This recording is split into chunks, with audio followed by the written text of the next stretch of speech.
Hello, tabletop fans. This is Rod with another video regarding some latest updates and upcoming projects I've got going on in a tabletop basketball game that's fairly popular with the group.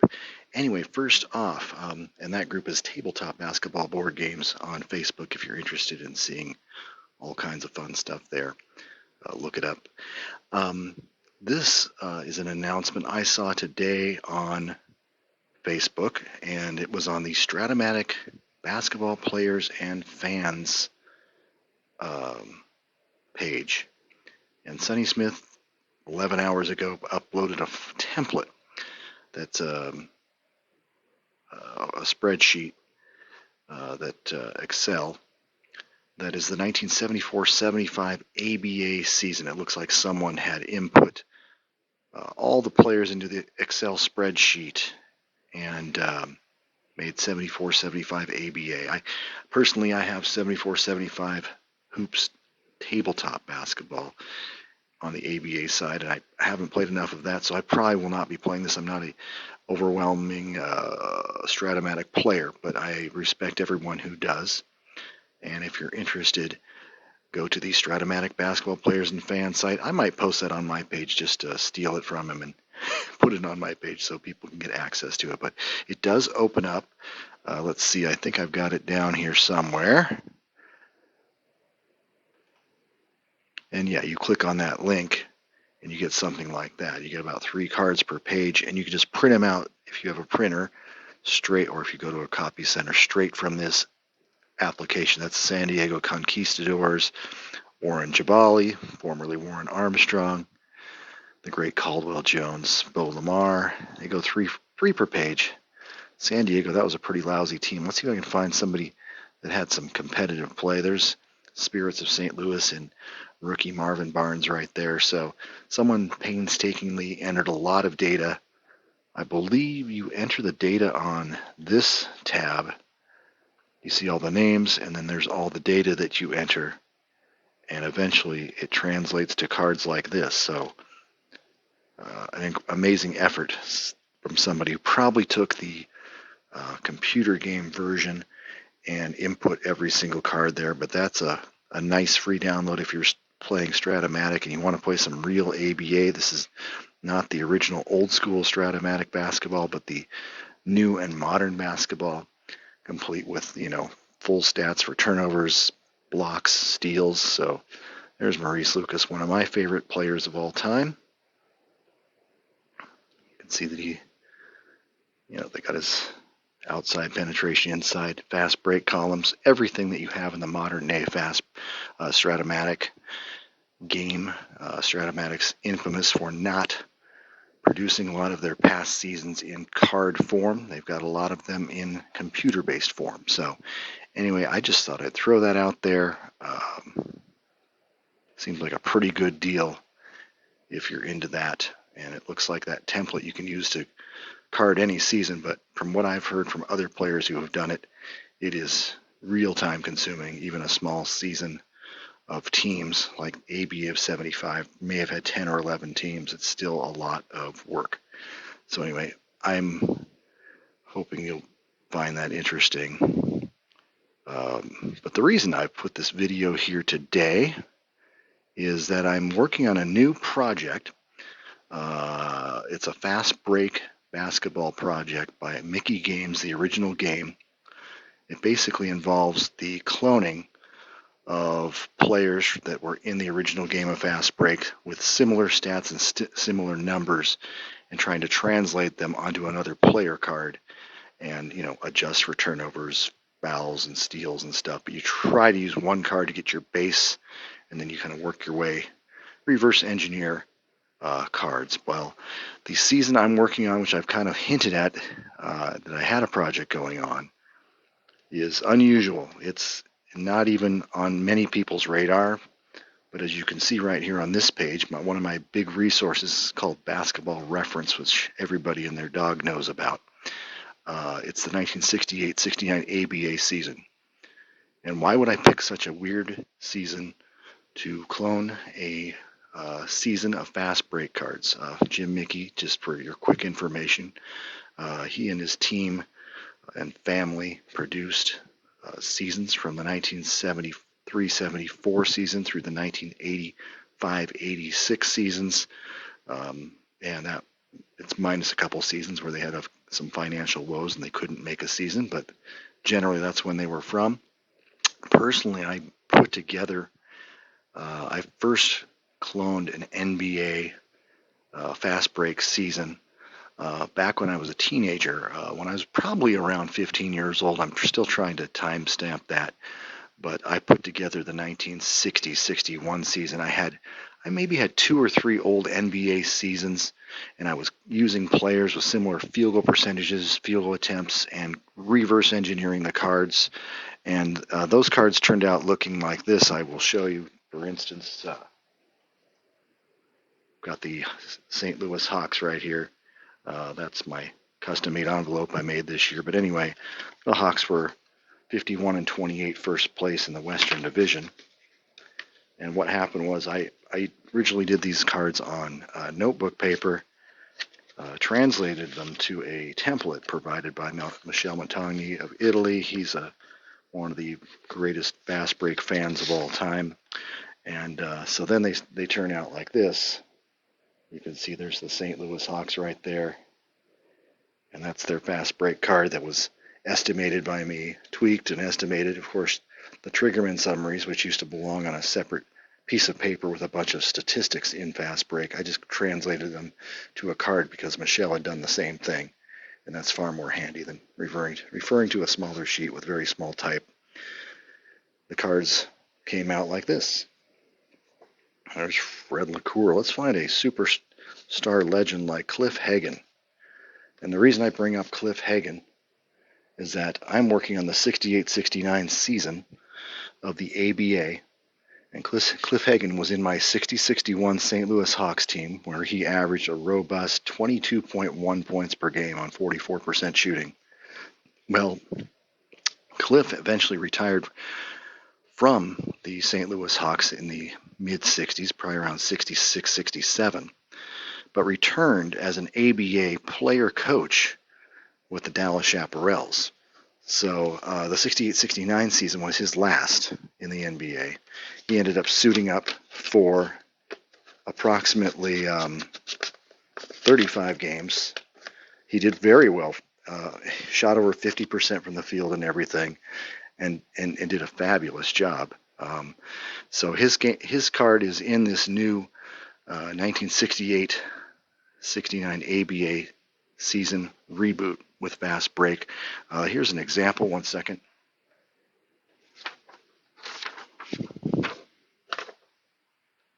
This is not a finished product by any stretch of the imagination, including that little Texas Chaparrals logo. That's not on my current cards, but this is a test subject for an improvement. Most of my cards are going to look like the ones I just showed you. They'll look very simple. Let's see if I can find someone else. The great Lenny Wilkens, coach and a Hall of Famer. One heck of a player. But anyway, Lenny is in the Hall of Fame in 2 positions. But anyway, you can see that those do not have any of the graphics. I actually have a little partial image of his defensive card here. It's actually completed on the back, where I may try to throw a mug shot or a mini, press photo of the player on the card, which that's a lot. That's going to fill a lot of cards. The cards are not this big. This is a blown up sheet on my laser printer. But that gives you an idea what the 68-69 cards are going to look like. I'm going to go through this a little bit right now because it's nice and big. You can see that I have a nickname. And I'm a fan of nicknames after all that PTG basketball I've been playing all year long. So Cliff, looking him up on Basketball Reference, along with a lot of other players, in addition to just doing searches for nicknames, I'm going to make nicknames prevalent in this edition of ABA season cards. And you can see he's Lil Abner, Cliff Lil Abner Hagan. and I read a lot about Cliff Hagan and his coaching style with the Dallas Chaparrals. Dallas finished, I think, 42 and 36. They had a competitive team. Cliff would come off the bench once in a while, and apparently he was quite rude. He was one of those. He basically said that he had played for 8 coaches during his NBA and college careers or something like that, and Cliff said the only coaches that understood me were the ones that screamed, the ones that were loud and cantankerous and did all the screaming. These are the type of coaches that professional athletes generally don't like, and Cliff Hagan was not very well liked by the players that played for him. He had success. He'd come into the game, and they also say that Cliff demanded the ball whenever he was in the game, and if you didn't get playing time, which was kind of like really not the greatest way to get along with your players. But you can see this card is in blown up form. The other thing that's going to be on it is toward the bottom. I have more statistics and things than a typical fast break card. As you can see, there's a pregame injury rating. He only played 35 games, 17 minutes a game, a pressure shooting rating, which I made up, assist rating, which was very good, 1 to 10. His points, rebounds, assists, field goal and free throw percentages. And I kind of featured on the bottom line a lot of coaching three-pointer information.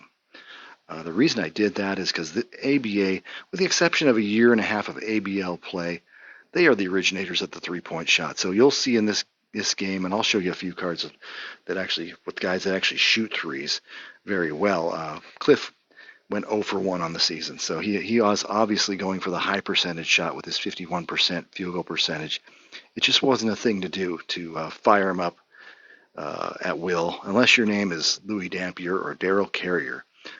This was not the team to do so. So anyway, that's Cliff Hagan's card right there. And you can see that obviously 68-69 was a year of the Oakland Oaks. The Oakland Oaks were famous for being able to sign Pat Boone on as a manager. And then they signed the first big superstar of the ABA, Rick Barry, in 1969. Of course, a court case kept Rick Barry off the Oaks for that first season, 67-68, but he did show up in 68-69, and he didn't play for, he was supposed to play for his college coach, Bruce Hale, but that ended up, Bruce lasted 1 season and he was gone. And then they say Alex Hannum, I think, let's see, did he coach Alex Hannum? I don't know if he even coached the championship team. Let's see what happened here. No, it was Alex. That's right. I've seen quotes from Alex. Alex did it. And then after that season, the Oaks, Pat Boone had enough, the entertainer owner, and he sold the team for pennies on the dollar. And Earl Foreman, I believe, was the owner. Long story short, he moved them to Washington, D.C., and they became the Caps. The Capitals, Washington Capitals. And so the Caps did reasonably well, but never made it to the finals. The Oakland Oaks of this year, by contrast, finished 60-18, as you can see right here. They were first in the league. Rick Barry got him off to a fantastic start. He played 35 games for them.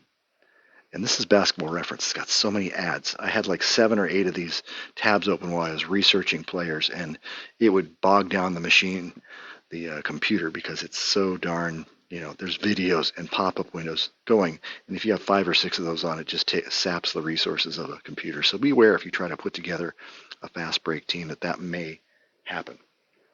Anyway, long story short, Barry played 35 games, tore up his knee in the final minutes of a game. I can't remember if it was against the Nets or who it was. Mark Herman told me the story one time, and I'll have to look it up on Facebook. But it was just a really needless play, a game the Oaks had in hand. And the Oaks finished 60-18, but they did not have Barry for the rest of the year. Warren Jabali, who was Armstrong back in the day, he won the Rookie of the Year and guided them through the playoffs, along with some incredible, the North Carolina connection of Doug Moe and quarterback Larry Brown. Yes, that coach Larry Brown, fabulous passer and very good floor leader. Gary Brad's an underrated player who who'd played in college in the earlier 60s, found a home in the ABA and averaged 18.7 after Rick Barry fell to injuries, and he had a very good playoffs as well, averaged over 20 in the playoffs. So the Oaks were the kings of this league. So that makes that team incredibly interesting because they were off to I think they were 30-5 or something of that nature with Rick Barry, and then they went on a 16-game winning streak later on. It was really incredible. It's like when John Morant missed some games last year, and his team went on like a 20-3 record after that. So it's like this team was clearly ahead of the class. They had Jim Akins. They had some really good players. But anyway, I've been working off and on the last couple of months and piecing these teams together. The Indiana Pacers were the champions of the Eastern Division, and their record is 16 games less. They got beat in the finals by the Oaks in 5 games, and this league just intrigues me. You can see a lot of the averages per game. They're right around 100 and let's just say an average 115, 120 for a lot of those teams. But a lot of teams like the Oaks gave up 118 a game, but they scored a league-leading 126 and a half. Three-point shooting, not comparable to today's NBA. You can see that the Minnesota Pipers, led by the league's possibly the second best player, or maybe arguably the first, Connie Hawkins, they took 12 three-point shots a game. They got 2 guards in Charlie Williams and Chico Vaughn that huck the ball up. They're not very accurate. You can see the team's three-point percentage is only 28%. So that'll be a very interesting development there. And, of course, the Kentucky Colonels, they have Louis Dampier and Daryl Carrier as bombing teammates, and they hit a much better percentage. And they finished over 500. A lot of teams finished right in the 44 to 36 to 44 win category. So there's a lot of parity in this league. It's going to be a fun league to play. And even though the players, you don't have the ABA stars such as Dr. J, George Gervin, James Silas, Billy Knight, all the modern guys, George McGinnis, they weren't in the league yet. The superstars had not been signed. Actually, the top 2 superstars in the 68-69 season are Rick Barry at 34 points per game. He qualified for the title of scoring, even though there was usually a minimum of 70 games on a lot of different seasons.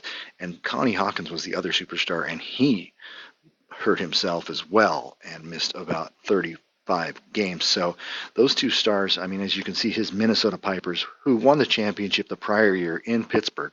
Why are these teams changing towns after winning a championship? That is quite unusual. But this was the ABA. They were in their beginnings, humble beginnings, not a lot of money being made, no TV contracts or minimal TV, maybe a local TV contract here and there for a couple games. Some teams were even playing in multiple locations within a state. There was a lot of that type of thing happening on. So, but either way, these are your teams, and I've already put in some envelopes. I'm going to introduce some of the logos to these teams. 1 second.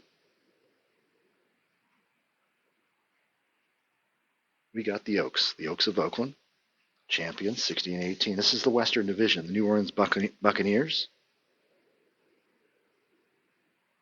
And they were 46-32, 14 games out. Denver Rockets 44-34, 16 games out. Dallas Chaps 41-37, led by Lil Abner, as I said before. I like the logo on the old Los Angeles Stars. They were just picked up Bill Sharman as coach, and Sharman had coached Barry in '67. Eventually, he would lead the Utah Stars, or was it the Los Angeles Stars, to the NBA championship in '71. And the lowly Houston Mavericks bringing up the rear at 23-55. But that's a Maverick if I've ever seen one as well. The other side, of course, I mentioned the Pacers. Pacers at 44-34. Miami Floridians 43-35. And there's that Kentucky Colonel at 42-36, third place. And the Pipers of Minnesota, formerly Pittsburgh, future. The following year they go back to Pittsburgh. plays the Condors, I believe. The Nets, the lowliest team in the league at 17 wins. But they do have a couple of very interesting players. Willie Somerset, a 5'9" guard, averaged over 23 a game. So, and there's your two leagues.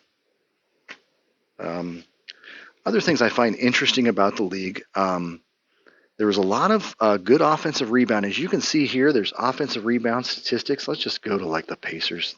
The MVP of the league was Mel Daniels. The first team had Mel Daniels along with Rick Barry and Connie Hawkins on it. So it was quite the league. But there's the per game. I used a lot of that. Oh, that's not coming up. Oh, there it comes.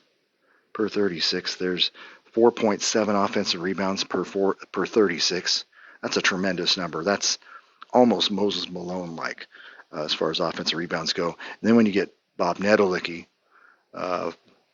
power forward, 4.1. So you got all that going on. And of course you got the great Roger Brown. So this team is going to be highly entertaining. It's the beginning of the Pacer dynasty. They don't win it all in '69, but they win 3 titles in probably the next 3 or 4 years in the ABA when they'll add George McGinnis and Don Boozy and Billy Keller and those type of guys. But this was the humble beginnings. Freddie Lewis, an all-star, one of the underrated players. But a lot of the guys in the ABA, they were only in their, they were just a little bit smaller. A lot of 6'0" guards and a lot of 6'4" forwards and a lot of 6'8" centers. The NBA was a little bit bigger. So the ABA had to be creative and they had to run and gun and shoot threes and dunk. They had their own style. So, but as I show you here, there's no steals or blocks, but there are individual turnovers, which the NBA did not adopt till 1978. They have individual offensive rebounds, and that made it very easy. I did have to do a lot of estimating on steals and blocks, but outside of that, it's been a project that I'm at the tweak. I'm going to disclaimer right now. I have not played a game of this 68-69 season, so it's going to take a little bit of beta testing, to play them out. And I was just going to do a quick demo of a little bit of what I do when I put a card together. So I look at a guy like Mel Daniels here, and Mel took about 18.4 shots per 36, and he hit 476, if that makes any sense on this screen. He also took 8.1 free throw attempts per 36 minutes, which is just crazy, amazing. So I went searching through all the leagues, and long story short, I found I looked for a guy shooting in the 470s, 480s that I can adjust up or down. And I ended up coming across a player. Let's see. Oh, that's 86 stats. I need 81. I need 81 stats here. Let's see. Who was it? Oh, yeah. I hit field goal percentage. Get them all categorized. Take it down. God, see the advertisement? It's just insane how much advertising. They really bogged the site down. Oh, no, it was 86. Never mind. What am I talking about? There he is. Patrick Ewing. 474. He's only 16 and a half shots a game, but I would compensate that with a few extra triggerman plays on top of the fact that gotta get rid of this window. Mel Daniels is the league's leading rebounder, and I think that his rebounding will help out. So you kind of take the good with the bad if you find a player that's that good. And you can see Patrick did 6.2 free throws per 36. So I started making adjustments. You take a card like Patrick Ewing's. See if I can find it here. Where is it? I know I pulled this up, but I'm going to pull it up again. You can see Patrick Ewing's card here. Whoa. You see Patrick Ewing's card here, and I can use I will use basically much of his card because the field goal percentage is relatively close. Although in 81, they started giving out a lot more assists, automatic assists and things. So I give Mel the benefit of the doubt on certain areas. But I will adjust for fouls per 48 minutes, or per 36 minutes, turnovers per 36 minutes, and tweak this card around until it comes out to be something like, let's see if I can find old Mel Daniels here. Here's my master file that I just created for 6869. Let's see. Oops, fast break 6869. And team scans. Let's just do that. And here's the amount of players per team. You see all 11 teams here. Whoops, that's not helping. But I will describe it. The Buccaneers have 11 players, and that does not include, like, if a player plays two position for me, I create a second card for his second position, and basically only the defensive cards needed for that second card, but that's the way my template works. So these are the amount of actual players per team. They range from 10 to 14. The poor Houston Mavericks, they had over 20 players suit up during the season, and so it was hard to, but there was only 14 that really qualified as players. One player only played 10 games, but he started almost all of them. So Jeff Petway gets a card for the Mavericks. The Nets were the other team that had over 20 players suit up during the regular season, but as it turned out, they'd sold off almost all of their players. So I was lucky to get 10 men on that roster. So we're on the Pacers, the 12-man Pacers, and there's, we can go through the players, but I wanted to show you the comparison. There's Roger Brown at forward and guard. There's Mel Daniels right there. Hope you can read that. But there is Big Mel Daniels. You can see he's got the turnover on 5 and the basket on 7 and a foul on 9 because he got a few more free throw attempts. And so I'm basically tweaking this offensive card and also his defensive fouls. I'm adjusting for that. And then I'm estimating shot blocking and things. And he was the MVP of the league, and the Pacers were a first-place team. I assumed he was as dominant as anyone, so I gave him a very good defender. I also notate at the bottom of every card whoever wins an award. There's an MVP. There's an All-NBA first team ranking right there. So, if we try and compare that with Patrick. Where's Patrick? How come I can't find Patrick again? Dang it. I am really a winner today. Oops. Patrick Ewing. Knicks. Ewing. I'll pull it up again, but you can see that the 7. Instead of the pass, I've got a 9 there for Mel because he drew a lot of fouls, and I made adjustments for everything. So a guy like Mel Daniels, I searched through all 11 seasons of Fast Break. I have them all scanned within my tabletop basketball file, and so Mel Daniels isn't Patrick Ewing. They're entirely different players, but of course Mel struggled from the foul line. He might have, threw an extra turnover or so, but he was still an amazing rebounder. He averaged 16.5 rebounds in 39 minutes of play. So that kind of gives you a quick indication of what we're looking at here. This is what the teams look like. I have, as I noted with, let's see, where's the Fast Break folder one more time? I was going to show you that Cliff Hagan image. This is, those are standard looking cards. I was trying to play with it a little bit, and you can see right here, if I try to upgrade it a little bit, I can probably make the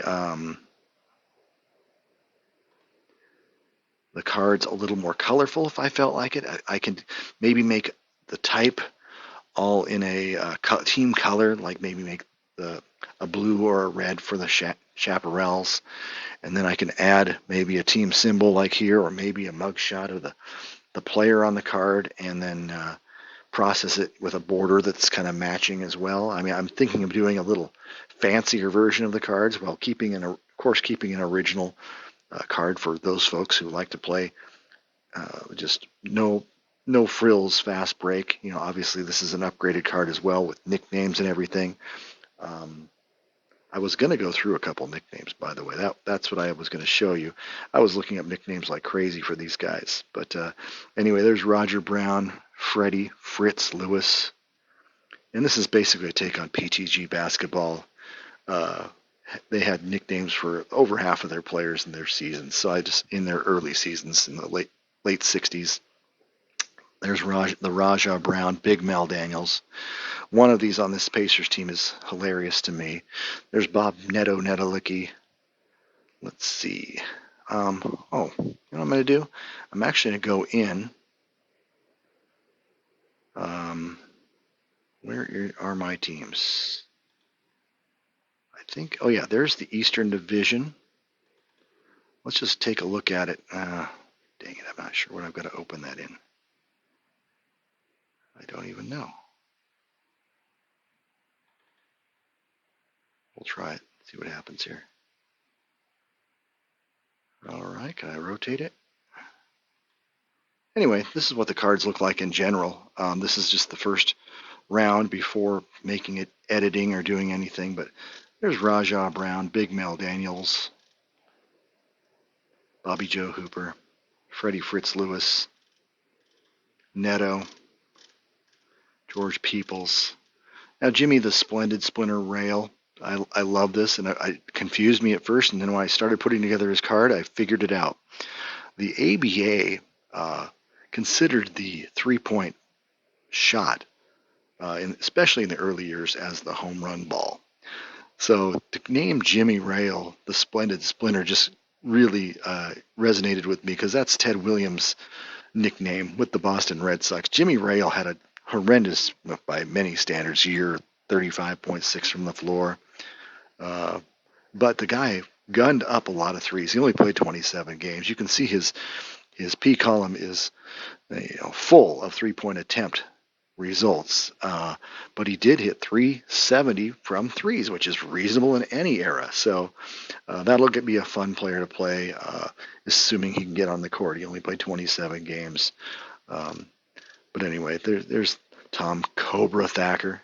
Thacker had a very nasty year, and he was starting in the playoffs for the Pacers, and I couldn't figure it out. So I know he was a decent defender. He's a good rebounding guard, but he can only shoot 342 and 581 from the line. That's not going to, he's got a 1 to 7 assists, which is high for this league. Not a lot of assists being made, but go to the Floridians, Donnie Freeman, last big game hunter.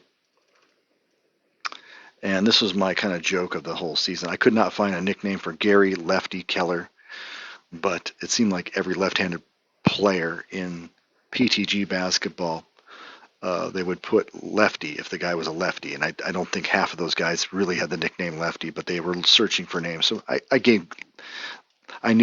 looked up Keller, and they showed left-handed ball players. And, of course, he's left-handed, so I gave him Lefty. Toothpick Hartley. I mean, there's just some fun ones in here, Dallas Big D Thornton, even though he was just a mediocre ball player. Here's the Kentucky Colonels, who have Rex Chapman's father, Wayne Chapman, who had a notoriously bad season, but I threw him in anyway. He fouled like a machine, so he's got given poor on defense. There's Daryl Carrier, one of the elite three-point shooters, led the league at 37.9. You can see he hucked up 330 three-point attempts. He's a gunner, but the big gunner is Louis Dampier right there. So he really came through with some mega shooting. So I don't know if I can open this, get this a little bit bigger. Where am I? 125? Well, I need to make it bigger. 150? So there's Louis. I'm a little concerned about this card. If I got too many three-pointers, it needs some testing. This card is going to be quite the challenge for me. But anyway, there's your Colonels with Elton McGriff. They just keep coming. And there's the Pipers. They kind of feed the ball into the Hawk quite often. And Hawk was an all-league center, first team ABA. Also played some forward. So. But he only, like I said, he missed 31 games, but he did come back for the playoffs. The team finished 36-42, and they made a game out of it, but they couldn't win their series. So, and there's Mike Lewis, an underrated big man. He was actually a rookie this year. Didn't shoot great, but a great rebounder. And then of course the Pipers have two idiot guards. I called them Chico Vaughn and Sweet Charlie. I had to put two nicknames in this one. Sweet Charlie Toothpick Williams. These guys were just firing threes all season long. So this will be fun. 145 of 523, missing horribly, only 28%. Charlie was 311, slightly better, but still 373 from the floor all along. So this will be a gunning team. The Maurice Lucas type of player on this team is Tom Trooper Washington over here. Very solid, great offensive rebounding numbers. Once again, I keep finding those. It was just incredible. The Nets are just pathetic. So anyone who follows the Nets, this is not their shining moment. 17 wins and 61 losses, 78 game season at this time. But they have a few players that they're productive. Tom Hoover was a very productive reserve, and Bobby Lloyd can nail free throws at 886. I think he was second to Rick Barry if he qualified. I can't remember. Walt Simon was their dependable small forward. He was one of the few guys at 21 points, 8 boards per game. Ironhead Worsley, I had to find that online. Willie Somerset, only 5'8", but this guy was just hucking threes. Another one, 36 for 139. Didn't shoot as much. I guess not, but still, he came over from another team and finished his year with the Nets, and they were quite the lowly team that year. So anyway, quick look at the Western Division. And turn this right. There's the Oaks, the champion Oaks. I actually put a Triggerman summary for with Barry in the lineup here. If you want to use the backup version here without Barry, because Barry was such a huge part of the offense, to remove him from the Triggerman summary totally changes the complexion. But this one will work as well. You just use the reserve player. It's Mo or Brad's instead of Barry. And I'm still got to tweak that and see how well it works. But there's the Warren Mad Dog Armstrong right here. He is one heck of a player. Superb rebounding guard at 6'2". I've even got a rating for him at forward. His rebounding numbers at guard are better than T.R. Dunn. If you know T.R. in the 1980s, was probably one of the best rebounding guards. He averaged 9.7 boards, I believe, in 36 minutes per game. Fantastic from the guard slot, and he averaged 29 points per game in the finals without Barry playing, so he was pretty much the MVP of the finals. Unfortunately, he was a hothead, did not last in the league as long as we'd like. He became Warren Jabali a couple years later, so I put Jabali on the defensive card. So you got a little bit of everything. I've also got their player number here, if you can see, number 15. So their jersey number. I mean, it has absolutely no impact on the card, but that's that's what I decided to do. Rick Miami Greyhound Barry, number 24. Had a fantastic year before he got hurt, so this team was great with or without Barry. So there's no way this team would ever lose a finals, I don't think, but you never know. You got to play the games. There's Larry Nextown Brown directing the offense, 1 to 12 on assists. I think he might have been the league leader. Jimbo Akins, one heck of a player. He hit 54% from the floor off the bench, 13 points in 21 minutes. So they had those type of guys, the Gary Brads and all kinds of guys like that. Ira Harge, defensive threat. This team is the best in the league. Doug Moe, second team all leagues. You have Barry first team and Doug Moe second team. So that's quite a combination, and they don't even have to play in the lineup at the same time. So New Orleans Bucks, they have the great Jimmy Jones, offensive machine. Rookie Gerald Govan. Gerald could not shoot a lick, but he was always known as a defensive stopper, so I gave him a little upper level defense at center, which there's not a lot of great defensive centers in this league. Jimmy Jones. Excellent season, 26.6 points per game. Jackie, Mr. Basketball Moreland, that man, I think he died young of cancer or leukemia, I think. I'm not positive on that. Don't quote me on that. Austin Red Robbins actually made a second team all-league. Despite a year, he's just 16 points and 14 boards, but I think there was a lack of centers. So Austin Red Robbins, always known as Red. Fortunately, he passed away in 2009. I was looking up his story, and he was very thankful for being an NBA or being able to play professional basketball in the ABA for a living, and he was not a big man about making big bucks. He just loved the game. And so one of those great stories of ABA lore. Denver Rockets, they had Larry Jones. I think Larry was the league leading scorer for guys over 70 games. He was at 28.4. And then there's players like Billy McGill, the Hill McGill, who was very productive. 23 minutes, 13 points, 6 boards. I mean, a good productive player, but a foul machine.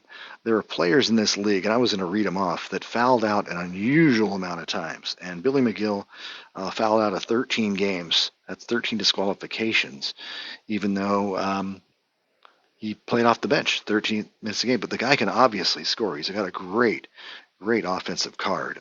Not a great free throw shooter, but 55% from the field. But just a foul machine, as you can see on his defensive card. And he also plays forward, so I've got a forward defensive card for him.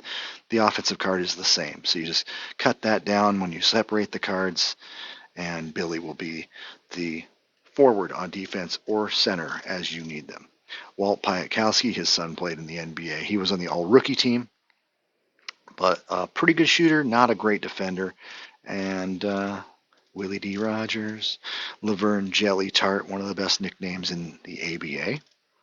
I was going to mention, there are, on the disqualification front, there are 5 other guys that were over 14 or more disqualifications, and they're not very household names. They're John Smith, Ed Johnson, Kendall Ryan of Houston, Les Hunter of Miami, and rookie Gene Moore. 18 times he fouled out. John Smith led the league with 19, so they don't play that much. That guy was not that great. So Dallas Chaps, they have a very interesting team, especially with John Beasley, a second-team All-ABA player at forward. They also have a young instant offense boon. I was looking at nicknames, and it said Iron Man, but this was his rookie year. He'd only played in 78 professional games, or maybe, I don't know if he played in 68 or not. I thought this, yeah, it's all rookie team. First season. He only hit 2 of 15 threes, but that's not many shots. Good player to have coming off the bench or starting. Glenn, the Kentucky Rifle Coombs. That guy got better as the years went on. He made 84 threes. That's probably about 3rd or 4th best in the league. There's Cliff Hagan at the guard slot. There's Cliff at the forward slot. I modified his card since you saw that other one. Cincy Big C pal, Ronnie Lockman. It's just fun. And I also had some lineup issues. Warren Checkmate Davis actually made the ABA All-Star game, and I don't know if he was an alternate or what, but he was, it showed him coming off the bench. One of my resources I use, I'll just show you the cover of the book.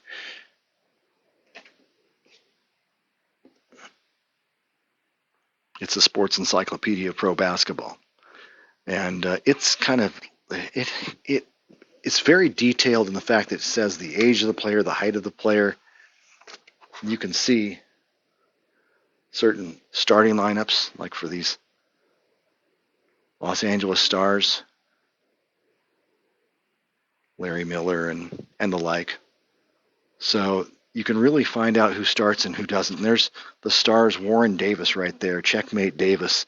They show him coming off the bench, and I go through the box scores on Basketball Reference, and a lot of the box scores don't have the actual starting lineups. They just list the players by top scorer to lowest score. But there's certain games, especially the Oakland Oaks, who kept track of the starting lineup and the bench. So whenever I check for a guy like Checkmate Davis, I was looking at all the Oakland Oaks box scores from Basketball Reference and found that he did come off the bench quite a bit, and I think he came off the bench more in the second half. But either way, he's a 30-minute-a-game guy, 10 boards, 13 points, 50% from the floor, so a good guy to have on a mediocre Stars team. We got Merv the Magician Jackson, Elvin Little E. Ivory. They got him. He grabs a ton of offensive rebounds too, and he's a mini Elvin Hayes apparently. Jim Jarvis, I believe he went to Oregon State. Not very good player. Easy Ed Johnson, perfect nickname. George Lehman came to the Stars late in the season, and he threw in 19 points a game. So this is an oddball. 30 games of this guy, where the rest of the season they really didn't have that good of a point guard. He's actually a 1-9 assist guy and a gunner. And Lehman became a great ABA shooter from outside. This is not his best, but 350 is better than most in the league. Larry Miller was the leading scorer for those who qualify at just 17 points a game. He's 407 from the floor. This is the guy that scored like 67 points in an ABA game, and you're like, oh, how did that happen? George Radar Stone, who I saw highlights of And all this guy does is shoot. He does not pass. He's a 1 to 2 assist guy. He gets the ball past midcourt and just fires. He's a great shooter, but he does very little else, they say. So hence I gave him fair on defense. And finally, Bobby Colonel Warren, Art Becker, Houston Mavericks, a very poor team. A lot of foulers, a lot of bad defenders, some swingmen. Tony Jackson, who was just a gunner.